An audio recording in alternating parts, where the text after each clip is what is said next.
Halo sahabat Emas Berlian, ketemu lagi dengan channel UMKM Emas pertama di Indonesia adalah channel Niaga Emas, bukan investasi emas semata. Kemarin kita bicara tentang bagaimana membangun toko emas, seperti yang dibuka rahasianya oleh Kang Mas Sandi. Halo sahabat Emas Berlian, ketemu lagi dengan saya Kang Mas Sandi. Kang Mas Sandi kemarin bicara tentang toko emas. Apakah toko emas harus punya PT? Apakah harus punya dana besar? Apakah bisa dipublikasikan rahasia-rahasianya? Kemarin kita sudah bicara mengenai itu di konten yang lalu di part 1. Sekarang ini part 2 nih. Ya. Pertanyaannya sekarang lebih mendalam lagi, lebih intim banget sekarang ini. Ini kayaknya fenomena baru nih Kang Mas Sandi. Jadi fakta bahwa sekarang investasi emas itu adalah memperdagangkan emas itu adalah penemuan yang spektakuler banget dan lebih mencengangkan daripada penemuan mumi pada tahun 1942 itu. Ya enggak lah. Karena orang-orang bertanya, oh apa iya, apa bisa kita jadi toko emas bahkan di rumah gitu. Ya bisa. Tapi sekarang kita bicara tentang real toko emas lah, konvensional gitu ya. Kang Mas ya. Nah, siap. Kang Mas nanti akan jawab semuanya nih teman-teman. Insya Allah. Itu. Jadi pertanyaannya kemarin itu banyak hal yang kaitannya dengan kulit-kulitnya doang. Cikal bakalnya doang. Tapi bagaimana dengan intinya? Ini pun sebenarnya nggak inti banget, hanya mengawali saja agar teman-teman nggak terlalu shock lihatnya gitu ya. Jadi pertanyaan pertama itu tentang perhitungan keuntungan deh. Sebenarnya gini, Kang Mas. Gimana sih sebenarnya toko emas itu menghitung keuntungannya dari jualan emasnya itu, yang perhiasan dan sebagainya? Iya, sebenarnya sama semua seperti ya pedagang umumnya lah ya, beli 10 jual 12, margin 2000 itu umum, tapi ada sedikit keunikan, bukan sebatas unik aja sih, lebih ke bahasa yang agak beda. Bahasanya si toko emas. Karena gitu itu perhiasan loh ya? Iya, kita bicara perhiasan dan emas lainnya, gitu. Ada perhiasan, ada emas mungkin cucian, ada emas logam mulia dan segala macam. Mereka menghitung dengan istilah mereka adalah poin. Nah, satu poin itu setara dengan 1% dari harga emas cucian ya, harga emas dasar yang 93 kali. Karena itulah bahan baku untuk membuat perhiasan. Emas cucian itu apa, Kang? Emas cucian gini. Kalau emas cucian itu emas dengan kadar atau emas yang diolah, didaur ulang dari perhiasan, dari tambang, dari mana-mana, dijadikan murni, namanya dicuci ya, itu proses cuci ya. Cuci. Nah, jadi keluarlah nama produknya adalah emas cucian dengan kadar 99,9%. Itu ya? Ya, itu adalah bahan baku. Nah, untuk emas itu sendiri, itu sangat diandalkan dalam masalah perhitungan harga modal tentunya ya. Harga modal ya. Dan harga jualnya si toko. Contohnya begini, kalau harga emas cucian saat ini 800.000 per gram. Per gram, 800.000 per gram.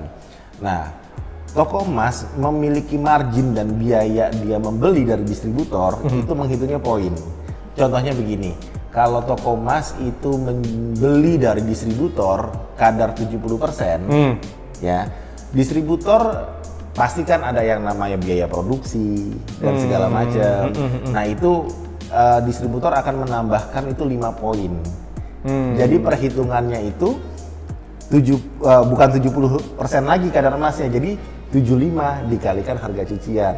Nah, untungnya distributor tuh dari 5 poin itu, 5% itu. 5% itu. Ya, oke.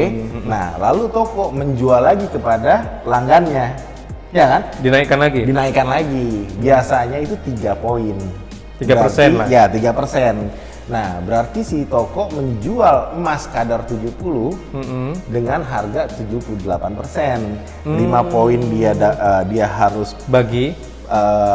Dia ambil dari distributor, ya betul. 3 poin itu adalah marginnya dia. Jadi kenaikan value dari barang tersebut, dari nilai intrinsiknya itu udah menambah 8%. 8% emas ya yang terkandung di dalam. Nah, dan kalau pelanggannya itu jual balik, ya kan, toko melakukan buyback.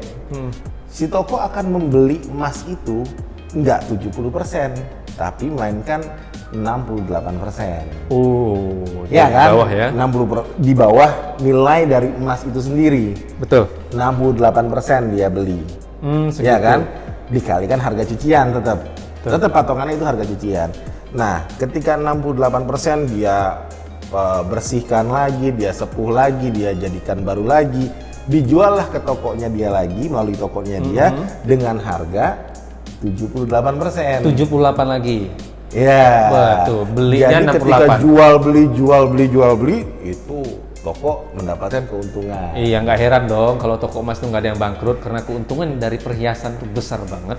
Nggak hanya perhiasan, ada emas batangan, ada yang lain banget ya. Teman-teman sudah tahu ya, toko emas itu jual apa aja. Dan lalu mereka kerjasama dengan siapa sih untuk menyediakan stok-stok itu? Gini, biasanya toko emas tuh khususnya yang udah eksis sekian lama lah, mungkin di atas 2 tahun gitu kan. Biasanya dari supplier atau distributor itu datang marketingnya. Oh, supplier ya? Iya, supplier. Jadi dia nggak buat sendiri? Enggak, gitu. Dari pabrikasi, jadi ada beberapa di Indonesia nih ada beberapa perusahaan supplier yang cukup besar. Nah, mereka punya tenaga marketing yang cukup banyak. Nah, mereka cukup masif tuh untuk menyebarkan emas itu atau menawarkan ke toko-toko emas, gitu loh. Nah, biasanya nih, ya, si toko akan nanya gini kepada sales yang bawa dari pabrik ya? Bawa pabrik ya, gitu. Dia nanya tukerannya berapa, gitu. Kadang kan orang awam bingung ini tukeran apa, gitu kan. Nah, tukeran itu yaitu kenaikan persentasenya. Oke. Oh, 70 jadi 75, gitu loh. 70 jadi 77 misalnya kayak gitu karena modelnya lebih unik dan kompleks jadi agak lebih mahal. Nah, itulah bahasa-bahasa yang biasa toko emas tuh bicara, mungkin jarang tahu ya pelanggan-pelanggannya karena ketika sales datang ada pelanggan mungkin bahasa itu yang pelanggan lain nggak ngerti gitu loh. Nah, ini teman-teman harus tahu bahwa toko emas itu sebenarnya nggak punya pabrik sama sekali.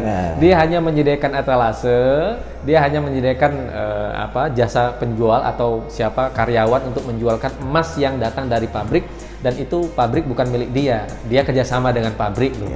Teman-teman juga bisa loh mulainya dari rumah bahkan gitu ya, dengan UMKM emas. Nah, kita berkaca ke toko emas ini agar supaya teman-teman punya gambaran besarnya. Nah, kenapa sih mereka jual perhiasan kok lebih banyak dibandingkan emas batangan? Gini, kalau emas batangan itu ya tahu sendiri lah ya, harga sudah terpublish gitu loh. Harga di mana-mana di internet bisa kelihatan dan segala macam. Bisa dibandingkan. Bisa dibandingkan.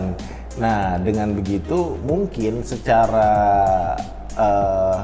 profitability dengan menjual emas, mungkin emas batangan lah ya, emas batangan, logam mulia, emas mini dan segala macam, mereka akan mengambil spread marginnya tuh tipis-tipis aja. Kalau logam mulia ya. Nah, kalau perhiasan yang tadi saya bilang, ya kan? Nggak ada perbanding. Asal dia punya barang dan si pelanggannya tertarik dengan model tersebut, otomatis pelanggan mah yang penting oke lah gitu loh. Yang penting model bagus, harga nggak seberapa, dan si toko berani melakukan buyback, pelanggan percaya terhadap toko tersebut, dan nggak ada masalah dengan pricing, nggak ada masalah dengan harga. Biasanya seperti itu. Ibu-ibu biasanya kalau sudah cinta banget sama barang itu, dia akan bela-belain tuh angka itu hanya sekedar nomor ya, bilangan-bilangan yang bisa dihilangkan lah. Intinya buat mereka harga tidak masalah untuk perhiasan karena dipakai langsung, karena harga diri jauh lebih penting dibandingkan harga emas itu sendiri. Nah, itu yang kenapa kemudian orang-orang itu nggak senang banget toko emas senang jualan perhiasan itu. Nah, persoalannya kalau toko emas nih, Mas Andi. Toko emas itu punya banyak perhiasan. Ya, kadang-kadang kan kadaluarsa dong modelnya. Nah, itu mitigasi resikonya. Kalau nggak laku itu gimana? Gini, karena itu adalah emas ya. Walaupun umurnya sudah puluhan tahun, ya nilainya selalu mengikuti, gitu loh. Mengikuti pasar yang pada saat itu. Ketika dia punya model lawas, yang mungkin barang itu sudah dijual dan dibeli lagi, dijual, dibeli lagi gitu kan. Otomatis kalau ketika emas itu dilebur atau dimurnikan lagi, dia mendapatkan mendapatkan uang atau dari hasil penjualan itu yang sama pada hari itu juga gitu loh. Maksudnya harga pasar yang sama gitu. Jadi biasanya toko emas ketika modelnya itu udah nggak menarik, dia lebur. Oh, jadi kalau yang lawas-lawas itu teman-teman, enaknya begitu, leburnya juga ke ada dia biasa punya rekanan yang suka lebur, bukan bahasa mereka adalah tukang cuci. Oh, tukang cuci. Iya, tukang cuci emas. Jadi dicuci, dimurnikan lagi, menghasilkan emas cucian lagi. Nah, emas cucian itu nanti dia mau membuat seperti apa atau mau diuangkan itu nggak ada masalah. Oh gitu, strateginya begitu teman-teman. Jadi tidak masalah dengan itu. Misalnya ada yang lawas, karena salah satu yang membuat pertanyaan netizen ya teman-teman, kalau nggak laku nanti bagaimana? Kalau untuk perhiasan itu mudah banget ya. Jadi kalau misalnya nggak laku ini, orang bosen dengan modelnya, tinggal dirubah lagi, dilebur lagi, dicetak lagi dengan model yang paling in, up to date, paling hot saat itu. Paling viral. Nah, ini banyak nih perhiasan yang biasanya viral ya bentuknya. Yang sekarang ada itu cincin yang gabung 3 itu, dilepas jadi 3, ketika dipakai kok jadi 1 gitu. Itu model lawas sekarang tuh. Ya.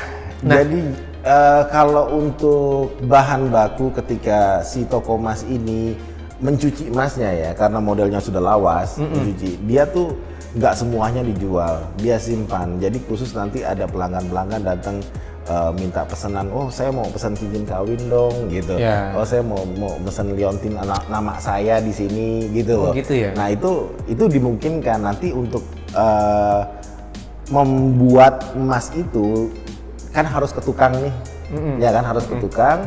Nah tukang itu dikasih bahannya dari emas cucian itu, gitu loh. Prosesnya seperti itu ya teman-teman. Simple prosesnya. Simpel banget. Nah mitigasi resiko untuk misalnya ada pencurian gitu gimana? Gini, kalau kita bicara apa sih resiko toko emas gitu loh? Kenapa sih toko emas itu toko emas itu punya resiko nggak sih yang signifikan gitu loh? Ya resikonya kan? apa gitu? Resikonya kan nggak pernah bangkrut nih katanya. Gini, toko emas itu hanya satu musuhnya dia. Apa tuh? Yaitu penjahat. Penjahat. Ya, penjahat. Penjahat itu bisa jadi penjahat adalah karyawannya sendiri. Ngerti. Bisa jadi adalah mitra. Bukan mitra sih, lebih ke pelanggan yang mencoba menyurangi. Gitu loh, ya kan? Intinya jual barang emas, curian dan segala macam. Yang ketiga adalah penjahat, yaitu toko emas tetangga. Itu. Jadi itu yang bisa buat bangkrut ya? Bukan bisa buat bangkrut, jadi tapi tutup doang. Itu membuat toko emas mengalami kerugian. Contohnya begini. Kita ya sebagai toko emas itu kan harus pandai bergaul juga dengan toko tetangga gitu. Iya, itu prinsip. Itu prinsip umum lah ya. Walaupun kita di satu komplek pasar, dan itu juga kita membutuhkan mereka membutuhkan kita lah ya. Jangan juga kita bermain individual gitu, dalam arti nggak mau kenal dan segala macam, karena bisa jadi banyak nih ketika pada saat kita lagi tutup store, tutup toko nih. Lalu pelanggan kita mau jual kembali nih ke toko kita nih. Betul. Iya kan? Karena kita lagi tutup, dia pindahlah ke toko sebelah. Nanya, karena pelanggan butuh uang. Dia pengen menguangkan. Hard cash ya? Ya, ketika di toko sebelah, barang kita dijelek-jelekan sama toko sebelah. Gitu loh. Wah, ini kadarnya jelek ini gitu loh. Iya, bener. Anda belinya kemahalan ini gitu loh. Ya kan? Bisa terjadi seperti itu, ya kan? Kalau karena kita juga nggak bergaul sama dia, nggak ada persahabatan yang istilahnya sifatnya personal, ya hal-hal kayak gitu sering terjadi lah gitu. Dan itu jujur aja, kalau kita sebagai pedagang emas muda ya, itu bisa terjadi ras, penjualan besar-besaran. Ya, dari pelanggan-pelanggan itu akan jual karena ada isu miring ya. Padahal isu itu dibuat oleh kompetitor kita sendiri gitu Iya, loh. iya, Nah itu terjadi penjualan besar-besaran, kita nggak ada pelanggan lagi, ya otomatis bisnis kita nggak jalan. Jadi seperti itu mitigasi. Itu salah satu prinsip dalam keuntungan toko emas itu ada 3 poinnya. Yang terakhir poinnya adalah bergaul atau menjaga hubungan baik dengan konsumen, salah satunya itu. Nah kalau UMKM emas, tapi kalau untuk toko emas salah satunya bergaul dengan baik dengan beberapa toko emas yang lain. Kalau UMKM juga harus kita harus Sesama kenal juga, distributor. sesama distributor harus kenal juga. Contohnya gini, ketika kita lagi nggak ada stok tapi ada permintaan, ya kan, mau ngambil ke supplier, ke distributor utamanya jauh, ya kita hubungilah teman terdekat gitu loh. Itu terjadi di UMKM emas. Ketika ada penjual emas kita, bimbingan kita lah ya, teman-teman asuh UMKM emas ini. Ketika dia punya stok, dia akan kontak penjual yang lain. Yang sama. Nanti mereka bagi hasil. Ketika ada yang mau buyback misalnya 100 gram, dan si pedagang ini nggak punya uang untuk membuyback 100 gram itu, membayari 100 gram itu, dia kontak teman-temannya yang lain yang pedagang emas. Jadi jangan berpikir nanti, kalau misalnya di daerah sini sudah ada pedagang emas, aman nggak kalau saya dagang emas juga? Ya, nggak perlu khawatir karena saling bantu. Saling bantu. Prinsip itu. Itu beberapa ruko di Jakarta seperti Melawai, mana lagi itu? Cikini. Semuanya toko emas tuh. Nah, kalau berpikir misalnya individual itu nggak jalan tuh ruko dan sebagainya. Itu mereka saling sikut. Enggak, ternyata mereka saling bantu. Nah, ketika ada satu produk yang tidak ditemukan, permintaannya konsumen, dia akan cari ke toko-toko yang lain, gitu ya. Nah, jadi itu, tapi itu nggak mungkin ya bangkrut ya toko emas ini. Ya segala sesuatu tetap aja terjadi lah ya, yang namanya resiko. Maksudnya bangkrut gitu, resiko bangkrut pasti ada lah. Bangkrut dalam hal begini, bukan nggak untung ya, bukan karena si bisnisnya yang disalahkan, tapi lebih ke personal si pedagangnya, manajemennya. Yang pertama adalah sisi manajemen mereka itu istilahnya karena melihat omset yang besar, padahal untungnya nggak seberapa. Nah, mereka lebih besar pasang daripada tiang lah ya. Merasa dapat omset besar, padahal ya itu modal sendiri yang digunakan gitu loh. Nah, itu harus hati-hati dalam sisi manajemen keuangan. Nah, itu yang kemarin saya sampaikan. Toko emas itu tidak ada yang bangkrut karena pasti menguntungkan. Kenapa? Dia tidak kadaluarsa, dia tidak menjadi bekas, dan dia selalu naik harganya. Itu 3 itu pegangannya itu. Nggak ada yang ini, karena toko emas itu seperti bank loh teman-teman. Dia datang ke toko emas, menyerahkan uangnya, lalu toko emas memberikan jaminan berupa emas perhiasan kah atau batangan. Suatu hari mereka datang lagi untuk buyback. Pertanyaannya, kenapa harus ada buyback? Nah, ada buyback itu karena artinya emas yang dipegang oleh konsumen adalah miliknya si toko emas. Makanya saya sampaikan, itu emas yang dibeli oleh konsumen adalah milik si toko emas. Misalnya contoh teman-teman ini sebagai pedagang emas, jual emas, itu nggak perlu khawatir. Emas yang dipegang konsumen itu bukan punya konsumen, tapi miliknya si pedagang emas. Nah, kesimpulan yang tadi untuk yang terakhir itu, toko emas nggak bangkrut, yang ada tutup. Kenapa? Salah manajemen. Ya, salah penempatan SDM lain sebagainya. Itu pengalaman kita. Kenapa kita ambil kesimpulan nggak ada yang bangkrut? Iya, karena memang selalu untung. Jual untung, beli kembali untung. Beli kembali lebih untung. Lebih untung loh. Lebih untung. Ini bukan direvisi, tapi diyakinkan lagi buat teman-teman untuk berdagang emas. Itu untuk part 2 hari ini. Jangan lupa tonton yang part pertama agar supaya nggak bingung ya, nggak ketinggalan ya. Sama Kang Mas Sandi. Kang Mas Sandi nanti akan bicara mengenai rubrik. Wah, rubrik kayak majalah nih jadi. Bicara tentang kolom emas, toko emas maksud saya. Jadi toko emas itu bagaimana memulainya, apa saja fakta-fakta di sana di lapangan. Tapi kalau nanti mau lebih lanjut lagi, nanti kita akan adakan seminar ya. Insya Allah. Mengenai bagaimana membangun toko emas fisik yang konvensional itu buat mereka yang memiliki harta berlebih, yang punya dana yang berkecukupan lah, lebih dari sekian M. Seperti itu buat teman-teman. Mungkin bisa saya sedikit tambahkan. Kadang ada beberapa pensiunannya.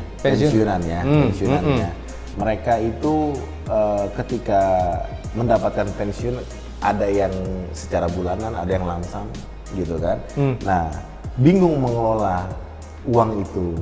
Nah, itu bisa digunakan, dan itu nggak perlu juga individual, bisa juga merangkul teman-temannya untuk membangun satu toko yang sama. Betul. Nah itu banyak di situ hal-hal yang menarik yang harus bisa kita dalami untuk membangun suatu toko, tapi dengan modal bersama-sama. Nah, persoalan nanti yang dihadapi teman-teman kalau bangun toko emas itu adalah tentang bagaimana melihat kemurnian atau kualitas perhiasan itu sendiri. Ya, dan manajemennya yang harus. Manajemennya juga. Nah, untuk yang UMKM bicara tentang emas batang terlebih dahulu, ya emas batang seperti emas mini, dinar, antam lain sebagainya. Nanti kalau sudah mapan nih, sudah siap nih ke toko emas, tinggal buka aja channel kita, tinggal tonton lagi nih. Ya masa-masa yang dulu kita di part 1. Part 1 ini sekarang part 2. Terima kasih ini sudah nungguin dari tadi. Buat teman-teman yang bertanya kapan nih part 2-nya, ini jawabannya. Nanti ada lagi yang lain di part 3, part 4. Semoga bermanfaat deh buat teman-teman. Jangan lupa di like, di komen, di subscribe, di share ke teman-teman yang lain agar supaya bermanfaat buat yang lain juga ya. Insya Allah. Terima kasih juga nih buat Kang Mas Andi sudah ngasih ilmunya. Sama-sama Om Leo, saya insya Allah nggak akan pelit lah untuk masalah ilmu. Wah, ya, ilmu nggak dibawa mati. Tuh, ilmu. Tapi ilmu yang bermanfaat itu yang dibawa mati. Betul. Dalam Islam itu ada 3 itu investasi, ilmu, properti, dan kewirausahaan. Ayo dong, mulai wirausaha dengan emas. Ya. Bersama Kang Mas Andi. Oke.